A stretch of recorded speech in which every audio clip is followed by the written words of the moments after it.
Differential equations number 4 is from the 2015 exam. Our mean score is a 2.67, and on this question our first job is to draw a slope field with our given differential equation, and this is where we just look at the points that are on the graph for us and we plug them into our slope field one at a time and we find what the slope is, and then at that indicated point we draw a little segment with that slope. So at 0, 2, come over here to 0, 2, and I draw a slope of -2. And you don't know if it's exactly -2, you're just approximating. You want to make sure that it is going in a negative direction and also that it's steeper than a slope that you're calling -1, which is what's happening at 0, 1. My slope is -1.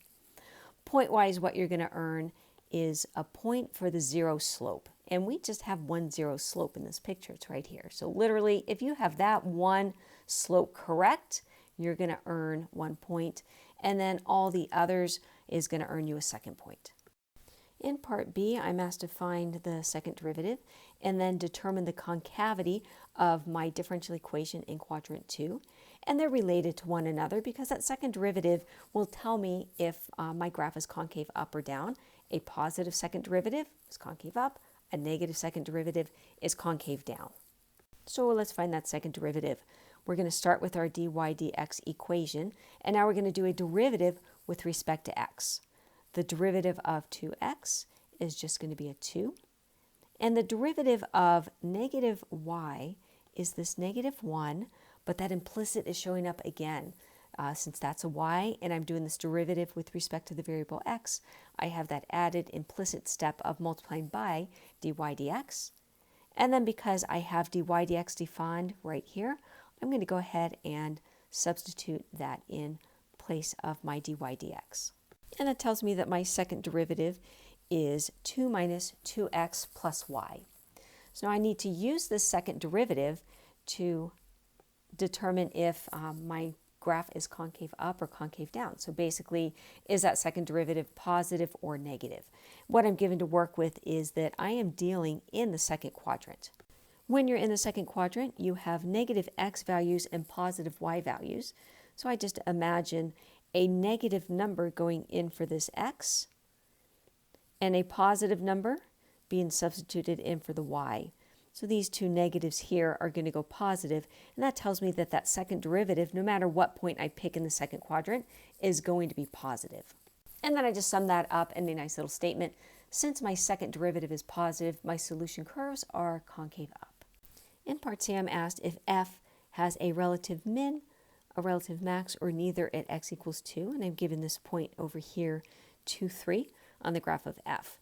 And what we know is that if a graph is going to have a relative min or max, the first step is that derivative must equal 0. If the derivative doesn't equal 0, then we're going to say neither. So let's start with our dy dx equation.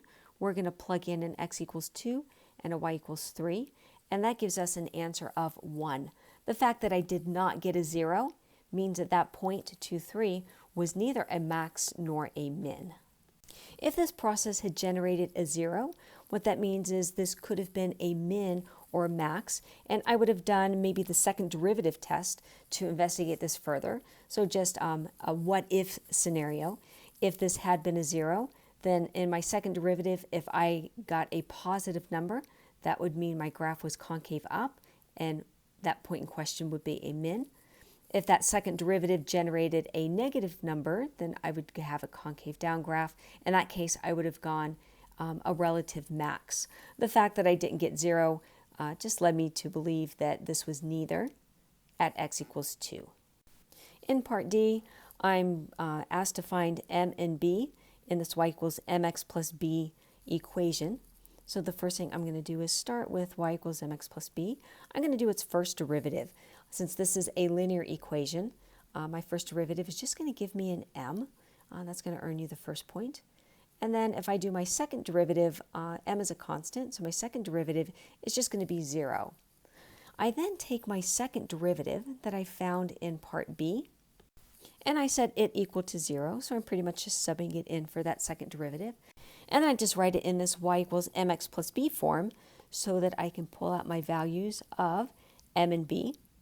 So if you set the second derivative equal to 0, you earn this point. And if you give the correct values for M and B, then you earn that last point of 1. As you can see from this problem, not all these questions are the same. You never know what to expect on them, so you just have to be prepared for anything.